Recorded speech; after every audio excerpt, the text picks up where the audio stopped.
Hello students, आशा करता हूँ सब घर पे सेफ ही होंगे। स्टेट का हमने कुछ चैप्टर है, पहला चैप्टर उसे कंप्लीट किया है।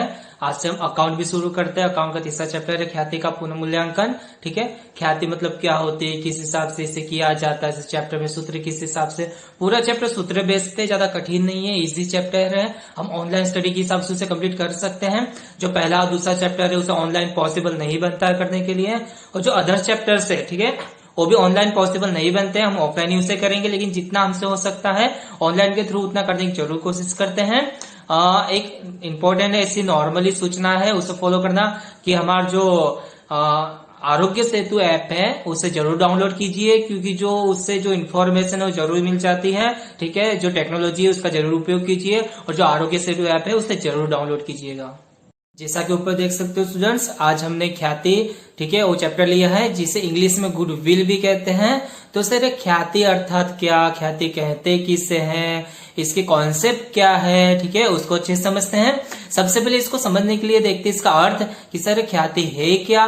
देखिए, जैसे ऊपर देख सकते हो, ख्याति धंधे की प्रतिष्ठा का मूल्य दर्शाने वाली अदृश्य संपत्ति है। ठीक है, संपत्ति तो 11वीं में सीख चुके होंगे किस हिसाब से होते हैं, दृश्य संपत्ति, अदृश्य संपत्ति।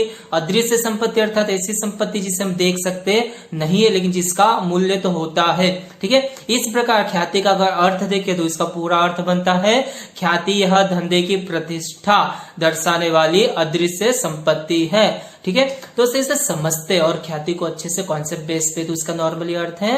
ठीक है, बता दूं, ख्याति का मतलब होता है नॉर्मली किसी भी व्यक्ति की प्रतिष्ठा, उसका नाम। ठीक है, इसको कॉन्सेप्ट बेस के समझने की कोशिश करते हैं। जैसे कि आप ऊपर देख सकते हो, हमने लिया एक दुकान, पानीपुरी के थैला। ठीक है, बहुत मिस कर रहे होंगे इसे घर पे बैठे हुए। इसी कॉन्सेप्ट बेस पे समझने की कोशिश करते हैं, जल्दी समझ में आ जाएगा।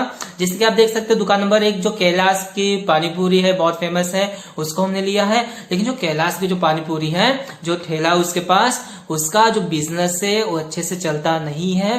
ठीक है, वो ग्राहक उसके पास ज्यादा आते नहीं है। ठीक है, एक और हमारे पास दुकान है, पानीपुरी की दुकान, पानीपुरी का ठेला, उसका नाम है गौरव पानीपुरी, गौरव चाट वाला। ठीक है, देख सकते हो कि इसकी दुकान पे तो बहुत भीड़ भाड़ है। ठीक है, इसका मतलब क्या सर, इसका दुकान बहुत अच्छे से चलता है। इस प्रकार से हमारे पास 2 दुकानें। ख्याति का कॉन्सेप्ट हम समझ रहे हैं प्रैक्टिकली रूप से कि सर मेरे पास एक दुकान है जो कैलाश है। ठीक है, कैलाश की पानीपुरी, जिसका बिजनेस इतना चलता नहीं है, ये ध्यान रखिए। और जो गौरव की पानीपुरी है उसका बिजनेस बहुत अच्छे से चलता है, उसके बाद ग्राहक बहुत ज्यादा, और धंधा भी उसका दिन का बहुत अच्छा होता है। ठीक है, किसी कारणवश इनका बिजनेस बेचना हो, ठीक है, इसका मूल्यांकन करना हो कि बिक्री कीमत कितनी निकलती है। ठीक है, जब मैंने कैलाश जो पानीपुरी है उससे पूछा, भाई तुम्हारे जो बिजनेस है, लारी है, फर्नीचर है, उसका मुझे कैलकुलेशन बताओ तो कितना होता है। तो उसने बताया कि सर मेरे दुकान का मूल्य है 20,000 रुपया। ठीक है, फिर मैंने गौरव पानीपुरी वाले से पूछा कि बताओ भाई आपके जो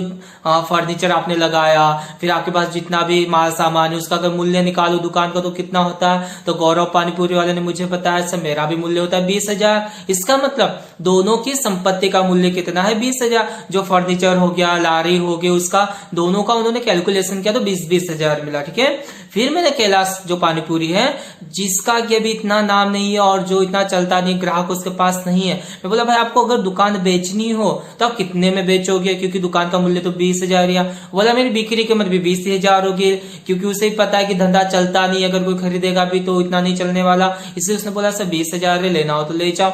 जब मैंने पूछा गौरव पानीपुरी वाले को, क्यों, क्योंकि सर इसका धंधा अच्छा चलता है, अगर मैं गौरव पानीपुरी वाले को का धंधा खरीद लूं तो मुझे ऑटोमेटिक ग्राहक मिल जाते हैं। तब मैंने उसको पूछा कि भाई तुम्हारी दुकान का मूल्य तो आपने मुझे 20,000 ही बताया है, खरीदू तो कितने में दोगे आप, बिक्री कीमत कितनी।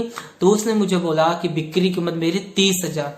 मैंने बोला आप तो ज्यादा बता रहे हो, संपत्ति का जो मूल्य हमने निकाला फर्नीचर में तो 20,000 था, लेकिन आप मुझसे 30,000 मांग रहे हो, 10 अर्थात कि सर 10,000 ज्यादा मांग रहे हो। ठीक है, ये जो 10,000 ज्यादा इसने मांगा, कैलाश वाले ने क्यों नहीं मांगा, क्योंकि उसके पास तो ग्राहक नहीं थे, उसका नाम नहीं था, संपत्ति का मूल्य। ठीक है, उसी प्रकार गौरव जो पानीपुरी वाला है उसके पास भी संपत्ति का मूल्य 20,000 ही था, लेकिन वो बंदा 20 में बेचेगा क्या, नहीं, क्यों, क्योंकि उसका नाम ज्यादा है। ठीक है, उसके पास ग्राहक ज्यादा, उसका बिजनेस अच्छे से सेटअप है। ठीक है, उसी का वो 10,000 ज्यादा मांग रहा है। जो 10,000 अधिक मांगता है उसी का मतलब उसका प्रतिष्ठा, उसका मार्केट में नाम, उसकी ख्याति ख्याति। इसी का मतलब होता है ख्याति किस, उसका प्रतिष्ठा किस हिसाब से, उसका नाम किस हिसाब से।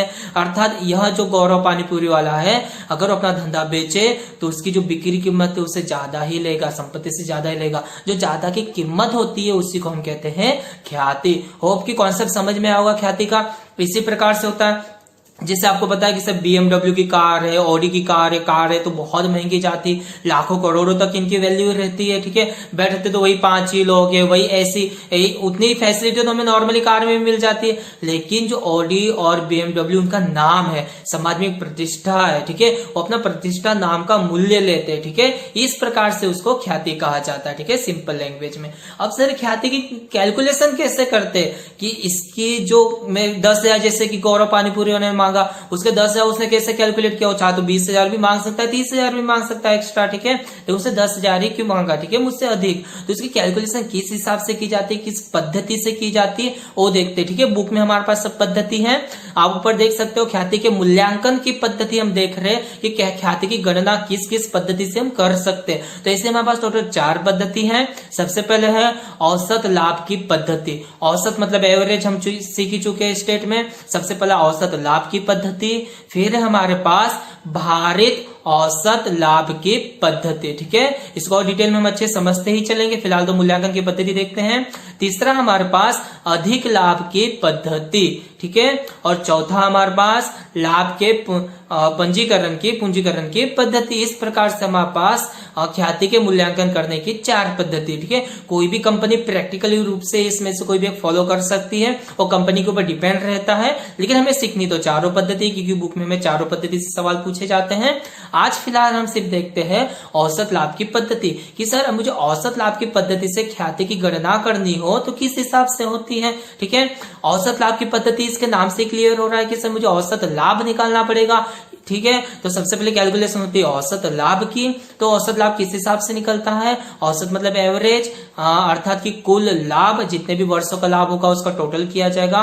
कुल लाभ और वर्षों का लाभ इसलिए जितने वर्ष होंगे उससे भाग दे देंगे। ठीक है, अर्थात इसका सूत्र बन जाता है औसत लाभ का कुल लाभ बटे में वर्षों की संख्या। ठीक है, अब ख्याति का क्या सूत्र है, अगर ख्याति मुझे निकालनी हो तो ये तो औसत लाभ हुआ। ठीक है, अभी तो ख्याति निकली नहीं मेरी, में तो औसत लाभ एवरेज लाभ ही निकाला है।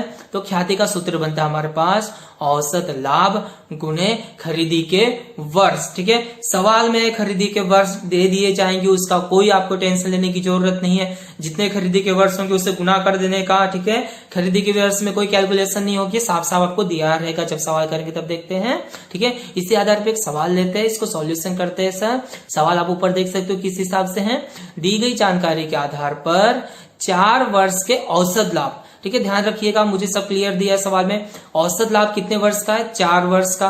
4 वर्ष के औसत लाभ पर 3 वर्ष की खरीदी के आधार पर। ठीक है, खरीदी के वर्ष देखो दे दिए हमें, खरीदी के कितने वर्ष है मेरे पास, 3 वर्ष। ध्यान रखिएगा खरीदी के कितने वर्ष है, 3 वर्ष जो सवाल में दे दिया रहेगा। और मुझे क्या करना है, ख्याति की गणना करनी है औसत लाभ के हिसाब से। ठीक है, और आगे सवाल आप देख सकते हो, मुझे 4 वर्ष देके रखे सवाल में, और बाजू में उसका लाभ भी है। 2000 ईस्वी का लाभ है 5,000, 2001 में मैंने लाभ किया था 7,000 का, 2002 का लाभ है 8,000, 2003 का लाभ है 12,000। ये सवाल है, आपको दिया रहेगा। ठीक है, सवाल इसको सॉल्यूशन करने के लिए सबसे पहले मुझे तो औसत लाभ निकालना पड़ेगा सूत्र के आधार पे। औसत लाभ का सूत्र आपको पता है अभी क्या है, कुल लाभ बटे में वर्ष की संख्या। वर्ष की संख्या तो मुझे 4 ही दिख रही है, 4 वर्ष से 2000, 2001, 2002, 2003। सबसे पहले कुल लाभ मुझे निकालना पड़ेगा, 4 वर्ष का लाभ जोड़ लीजिए तो हमें मिलता है 32,000। ठीक है, चलो सूत्र पे फॉलो करते हैं। 32,000 कुल लाभ है मेरे पास। वर्षों की संख्या कितने वर्ष है, 4 वर्ष मेरे पास। इसकी कैलकुलेशन करूं तो मेरे पास आंसर आ जाता है 8,000। अर्थात मेरा एवरेज औसत लाभ मुझे मिला 8,000 रुपया। ठीक है, औसत लाभ तो मुझे मिल चुका है। अब मुझे गणना करनी है ख्याति की। ठीक है, तो ख्याति का सूत्र आपको पता ही क्या है, औसत लाभ के आधार पे औसत लाभ गुणे खरीदी के वर्ष। औसत लाभ तो हम निकाल चुके हैं, 8,000 रुपया मुझे मिल चुका है कैलकुलेशन के आधार पे, गुने खरीदी के वर्ष। कितने खरीदी के वर्ष मुझे सवाल में देके रखे थे? 3 वर्ष। ठीक है, तो हमें बताइए 3 वर्ष खरीदी के वर्ष 3 से गुना कर देंगे यहाँ पे, इसका कैलकुलेशन कर दो, हमारे पास आंसर आ जाता है 24,000। ठीक है, आशा करता हूं कि आपको ख्याति का जो कॉन्सेप्ट है, किसे ख्याति कहा जाता है, इसे अदृश्य संपत्ति क्यों कहते हैं, वो समझ में आ गया होगा। एक विधि हमने यहाँ पे सॉल्व की है, औसत लाभ की विधि। सॉल्यूशन देखिए किस हिसाब से, कुछ इसके सवाल है मैं ग्रुप में आपको सेंड कर दूंगा। नॉर्मली जैसे चलता है वैसे हम प्रैक्टिस जारी रखेंगे, और अगले महीने में 12 या 13 तारीख तक आपकी 10वीं 12वीं की बैच, जो स्कूल की बैच, वो भी चालू हो जाने वाली है। इससे तैयारी अच्छे से रखिए। मोस्टली भी छूट तो दी गई है हमें, सिर्फ आगे परिस्थिति देखनी है कैसी है। अगर परिस्थिति अच्छी रही तो एजुकेशन की फील्ड में भी बहुत ही जल्दी छूट मिलने वाली है। स्कूल की जो 10वीं 12वीं की बैच है वो भी कहने में आ रहा है कि सर अगले महीने की 12 या 13 तारीख से स्टार्ट हो जाएगी। ठीक है, इसलिए प्रैक्टिस जारी रखिएगा। जैसा कि ऊपर